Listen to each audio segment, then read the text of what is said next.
Každý miluje gekóny chocholaté, ale vedeli ste, že boli kedysi považované za vyhynuté?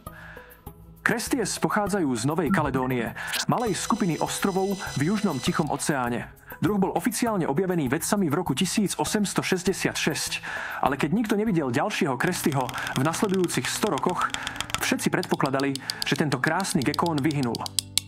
Väčšina ľudí viní zánik gekóna chocholkatého na zavlečené krysy a zvlášť nepríjemný druh mravca nazývaný elektrický mravec.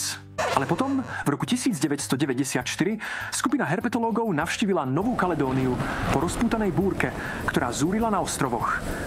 A tam našli pár chocholatých gekónov, ktoré boli strhnuté zo svojho úkrytu na stromoch. Jeden z tých šťastných herpetológov nazbieral niekoľko gekónov a vzal ich späť do USA, kde ich pár talentovaných chovateľov plazov dokázalo rozmnožiť.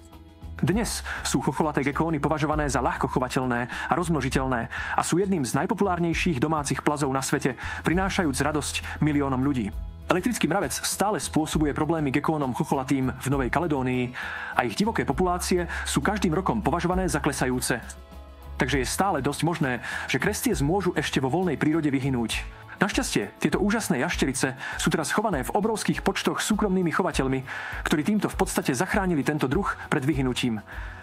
Tento úžasný príbeh je len jedným príkladom priekopníckej práce súkromných chovateľov a ich prelomových úspechov v chove plazov. Skvelá práca, chovatelia plazov. Som Rob Pili z Robových divokých dobrodružstiev a toto je zodpovedné chovanie plazov. Ak máte radi plazy a chceli by ste vidieť viac videí ako je toto, prečo sa nestanete zodpovedným členom chovateľov plazov? Prezrite si našu webovú stránku a dozviete sa viac.